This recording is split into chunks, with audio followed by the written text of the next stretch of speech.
Hello and welcome to Front and Centered with me, your host, Patrice Charlotte, Communication Specialist for Equity and Community Health. For today's webinar, the Center for Diversity and Inclusion is back, returning for the first time since kicking off Front and Centered last June.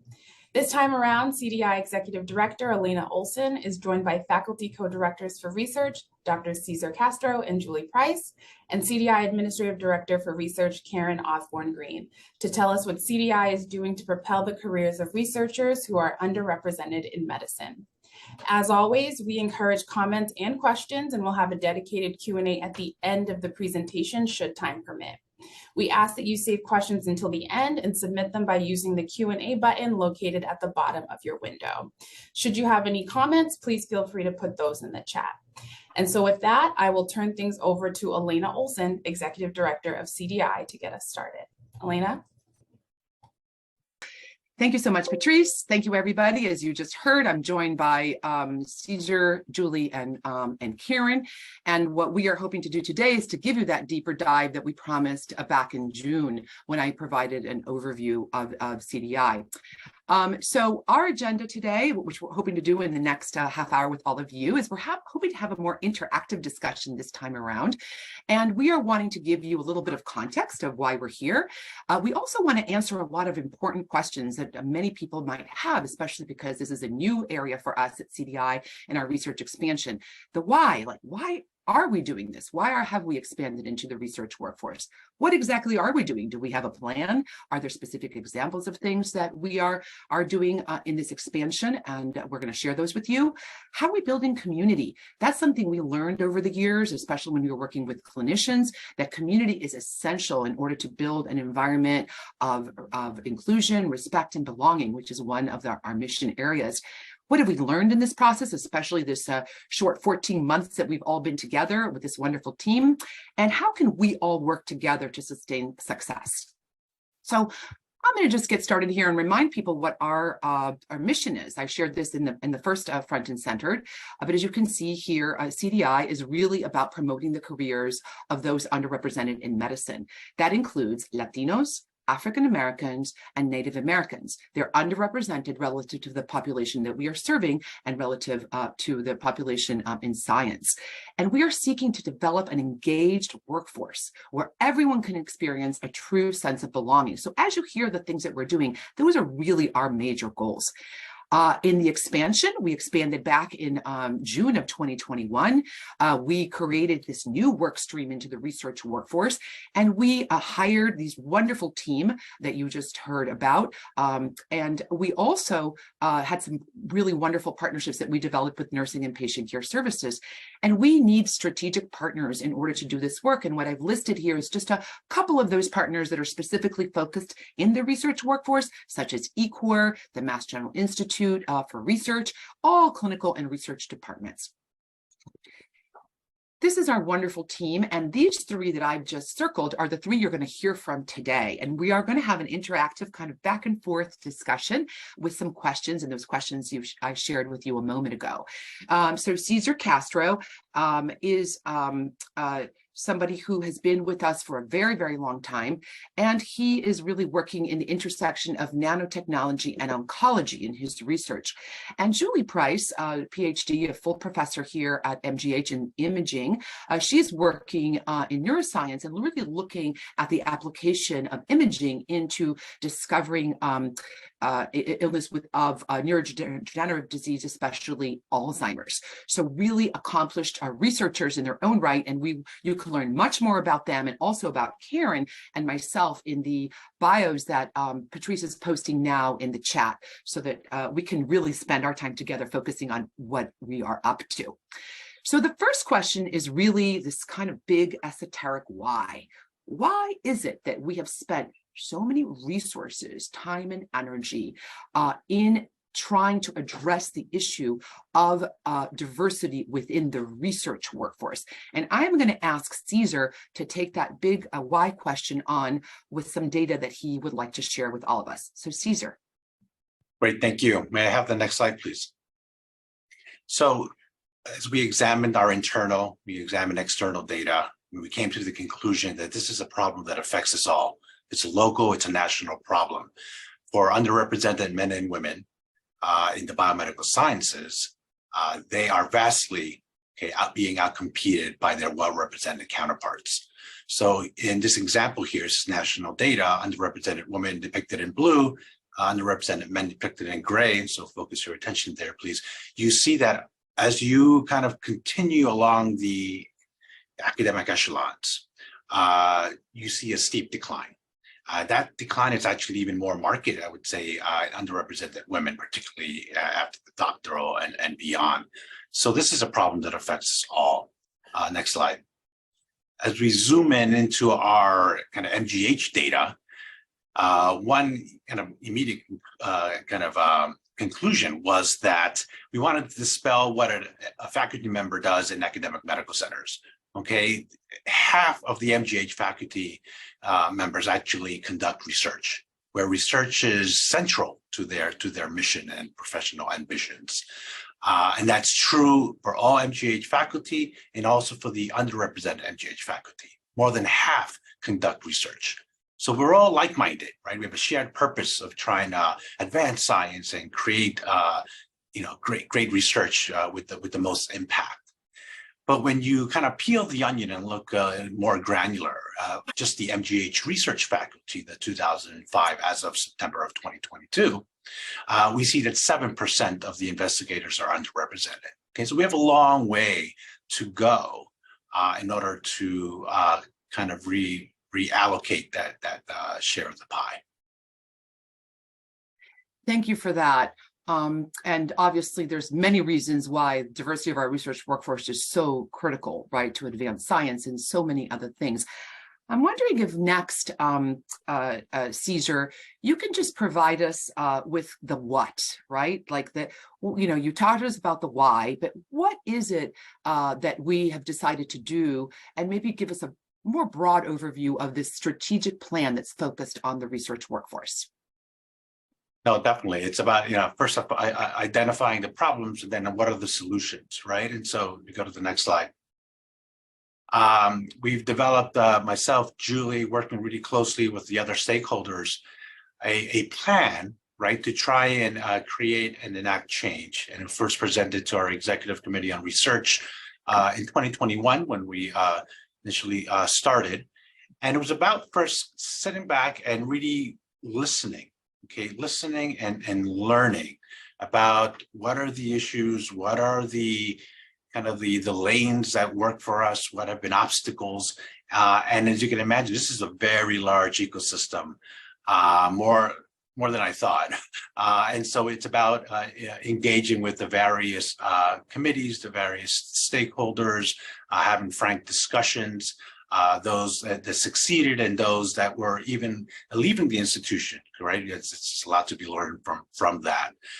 And it also meant just having an initial involvement and engaging with like subcommittees, for example, postdoc associations outside of the MGH, but within the Harvard Medical School system, because we're all interrelated. But here's a long list that I'm not gonna read, but you can imagine that having that breadth and then added depth to those conversations that will be key, so that we can at least know which levers to start pulling, as we'll discuss later, given the other constraints that and the realities of our the fiscal ecosystem. Thanks so much, Caesar. So obviously within this plan, one of the areas that we've decided to tackle first is focused on promoting UiM research faculty. So my next question is going to go to Julie. So Julie, I'm going to go to the what now specific. What signature CDI programs have expanded to support and promote the UiM research faculty? A strong example of this is the CDI signature program for the Physician Scientist Development Award, or PSDA.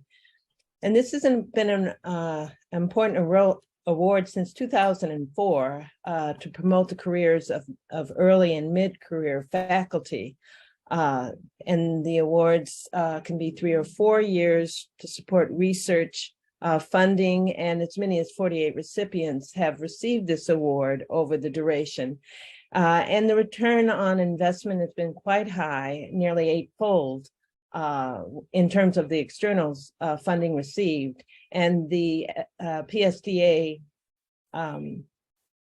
photo on the right is of current and past recipients, and many of these, or several of these, have institutional leadership roles now. So it's a very productive program for us. In addition, another area that has a long-term history is the MGH Chester Pierce Research Society. It's a speaker series that began almost 20 years ago, named in honor of Dr. Chester Pierce, Professor of Education at Harvard and Professor Emeritus in Psychiatry at MGH. Nearly 40 speakers to date, and it's expanding now. We're encouraging additional participation of prominent research colleagues at historical Black colleges and universities, and collaborating with MGH department and centers to, on speaker invitations is another goal. And instituting active panel discussions is our next step as well. In addition to this, in terms of new CDI initiatives that support and promote UIM research faculty, we have a research advisory board, and that enlists institutional research leaders who have strong experience and a long-term history that's in supporting our UIM research faculty career development. That includes a CDI-K initiative that the co-directors are focusing on to provide advice to early career researchers in terms of research direction, help them identify available institutional resources, and support their career development. And this mentoring can occur at multiple points throughout the year. There's also a recruitment and retention fund that helps us to address key barriers to UIM and MD and PhD faculty recruitment, including things such as loan debt, addressing the cost of helping to address cost of living in Boston, and relocation costs. Over the last couple of years, as many as 20 faculty have been recruited, retained, and supported. We're very pleased with this accomplishment. Approximately 40% have been African American and 55% Latina. 12 women and 8 men have been served by this program, and half of these individual faculty members have been researchers. So that's another example. Yeah, and that's great, Julie. And I was Yes. thinking about what we heard earlier from Caesar, how more than half of our faculty are researchers. So here we are now retaining and recruiting and promoting 10 additional researchers of the 20, so again another 50%. So it's really exciting to see when we see some impact, right? That is on target absolutely. of what we're So we also want to just ask you this final question to you, Julie. We know that just focusing on faculty is not enough, right? So can you tell us a little bit about what's going on with our research pipeline, or what we are doing in that space? Well, I think that we all agree it's important to start early. So we have the summer research trainee program that is really a key signature training program, a summer program founded in 1992, celebrating 31 years, actually, if we consider our current state.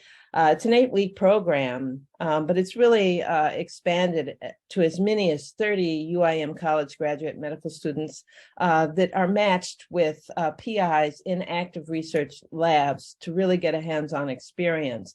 And it's a very competitive program, but it's been very fruitful.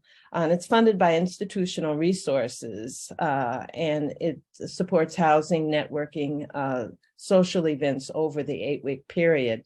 And in 2022, it's expanded to be able to bring back alumni to further build the SRTP community from the early stages through to including faculty as well. And this is just a summary. 428 alumni from 164 colleges and universities, 103 medical schools in 39 states and Puerto Rico. And it's involved 214 preceptors actively engaged in training across 34 MGH departments, divisions, and centers. So it's been a very productive and key program for CDI. Yeah, and to the point you're making here, you know, we span the entire country and Puerto Rico and even, you know, obviously Hawaii, of course, being a state. So we've really seen people come from all over the country and very competitive. And we're super excited, right, to be reviewing applications for this year. Absolutely. Very diverse trainees and very diverse training areas. Exactly. And somewhat daunting because everyone seems to walk in water. It's rewarding to see just how more polished and more, I guess, just their vision is very forward thinking. And so it's going to be a daunting task to select our few trainees. That's right. And you just heard from Caesar himself, who was an alumni himself, one of those 428. Was it 2001, Caesar, your year? Who's counting? But I wouldn't have gotten in. I would have gotten in recent, given recent history. Exactly. So wonderful. So now we're going to turn our attention to community building. Like I said earlier in our program today, we have learned at CDI over the 31 years that we've been around that we have to build community among our UIMs. Many times there's only one in one specific department or one lab, really to cross-pollinate, to really meet each other, network, really build community so people can get a true sense of belonging. And so, Karen, how is it that CDI is building community among our UIM researchers now?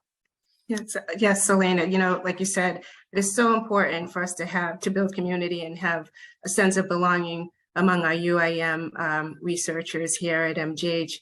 And one of our newest collaborations at CDI is with our Mass General Postdoc Association Diversity, Equity, Inclusion Subcommittee.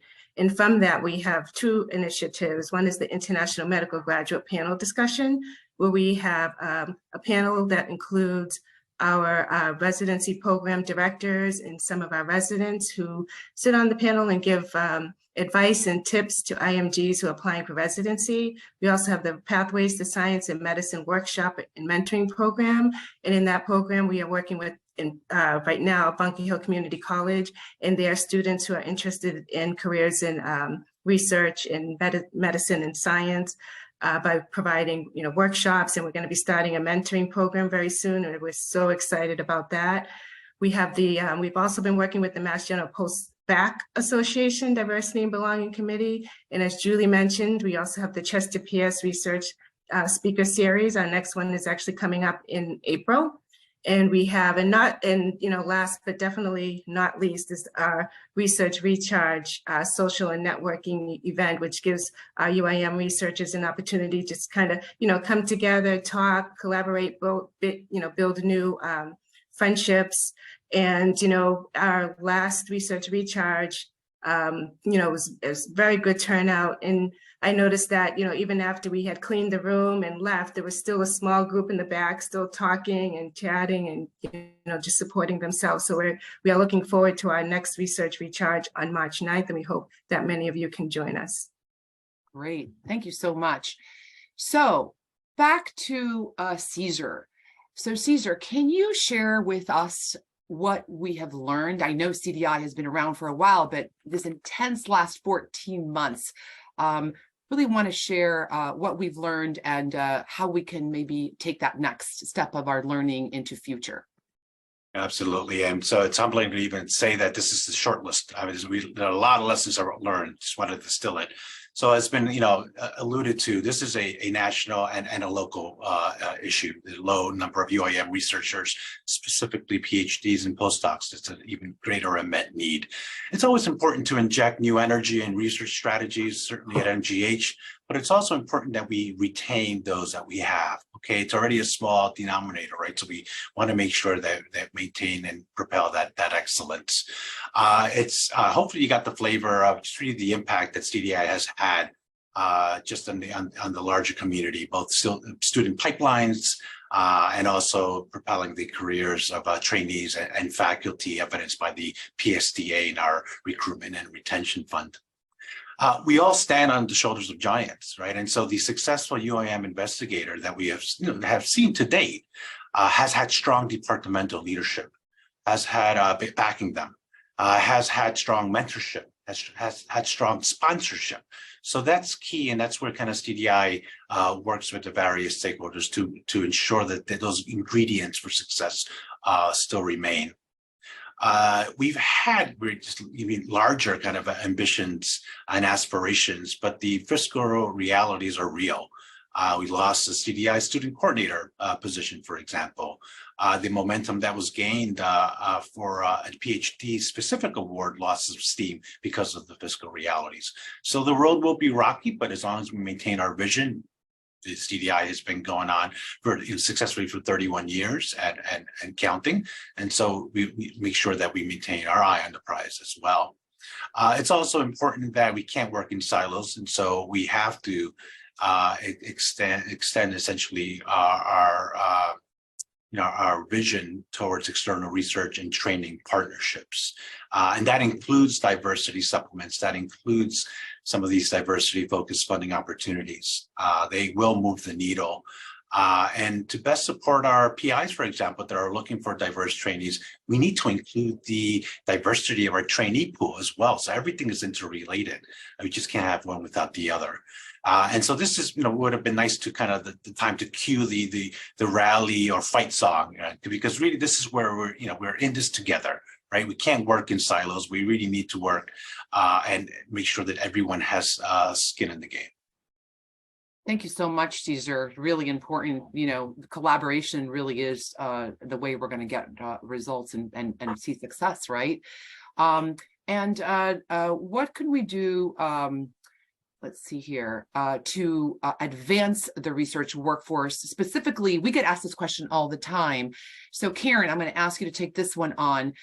What can people who are watching this front and center today or come to see us and ask us about this, what can they do specifically that would make a difference in advancing the research workforce? Yes, Elaine. So one of the things we could do and you could do is to educate yourself and others on DEI issues. I know the MGB UAR is offering awesome trainings and follow-up discussions here at MGH. We also would love for you to consider diversity in all that you do. If you're hiring or you have an opportunity to nominate a researcher for an award, or you're putting a committee together, think of some of our UiM, researchers and faculty here at MGH. Maybe you could attend a Chester Pierce Research Society talk, which Julie spoke about. Those right now are virtual events. You could also be an SRTP final student presentation faculty panelist or an abstract reviewer, that allows you to get involved with our SRTP program. And, maybe even sponsor one of our SRTP students. And I just want to give a special thank you to so many faculty and PSDA and CTDA recipients who have helped us in the past as being abstract reviewers. We couldn't have done any of that without you. We could also, mentor or promote our UiM students, trainees, faculties, or, if you're in the department, let us know what your department is doing. And, this list is definitely not all inclusive. So if there's anything else that you might, an idea that you might have that we have not listed here, reach out to us. We'd love to collaborate with you. So. Yeah, exactly. That is definitely the name of the game, collaboration. So how do people learn about everything that we're doing, Karen? Yes, so we have the CDI e-news, and this is a monthly newsletter. It's been around for, I think, quite a long time. However, more recently, we've added a special section, the Research Hub, and that section, includes all kinds of things regarding research at MGH, seminars, or different events that CDI is putting on. It also includes, funding opportunities that require you to be a UiM to apply. We've also included even our internal research grants offered, because I think that it's so important for our UIM to be aware of those internal opportunities and apply for them, you know, just as important as it is to apply for outside opportunities as well. And definitely, you know, connect with Julie and Caesar. If you sign up to receive the newsletter, there's 2 little Calendly buttons there that you can click on. There's just so many opportunities. So we look forward to collaborating with you. And here is the URL for following our monthly e-news. In that e-news, what Karen just said is how you could get an appointment with Julie or Caesar. And of course, Karen and I are always available for you as well. So that is the end of our formal presentation. I know we have a few minutes left. We would love to hear from all of you to see if maybe you have some additional questions for us that we could help answer or help collaborate with you. So just as a reminder, folks who are in attendance, if you have any questions that you would like to submit to our panelists, feel free to use the Q&A button at the bottom of your window. We do have a question for you all. If you all could just maybe summarize or give us one word, what gives you hope for the future? You know, you've done a lot of work, you've had a lot to reflect on, you've learned so much throughout this process. So now looking ahead to the future, what gives you hope? What gives me hope is I was just going to say, you know, just being a part of the MGH community. And, you know, I worked at I started at MGH almost 20 years ago now, and I've never been a part of and heard so many discussions about racism and bringing people together to talk about such an important issue and, you know, work towards resolving it. So that really, on a work level, that definitely gives me hope. And I was going to say that it's the collective passion that I've seen in the past success and the consideration of individual trajectories and paths. And we don't go down the same pathway. We come from different starting points. And I think that that's a part of what has been very central to CDI's consideration of the support of UIM faculty and has led to such success in the past. I want to harken back to my time as an SRTP student when I saw the Multicultural Affairs Office was a smaller piece and increasingly gaining momentum. And now, you know, we're able to really walk the walk, and we're having support from the hospital president, increased presence, and so I think that collective firepower, if you will, and passion is going to help us move forward.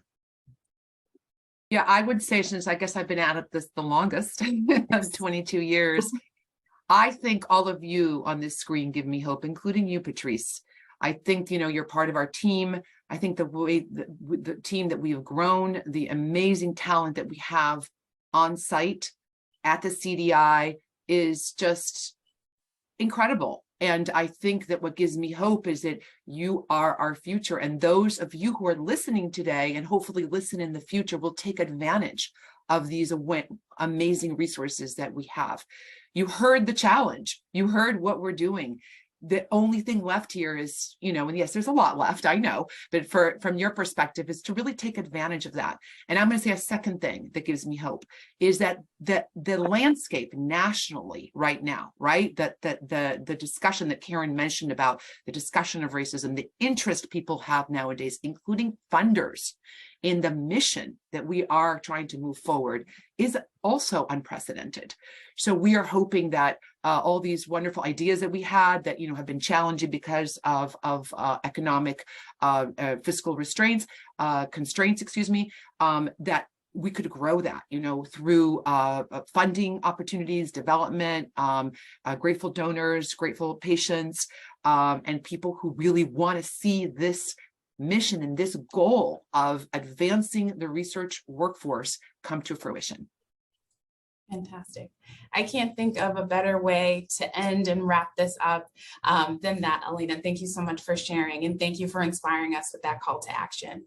So folks who are in attendance, that concludes this month's Front and Centered. Thank you to the CDI team for sharing all of their incredible work. Thank you all for attending today. We do hope to see you next month at our next Front and Centered. And until then, please do take care. Have a good one, everybody. Thank you. Thank you.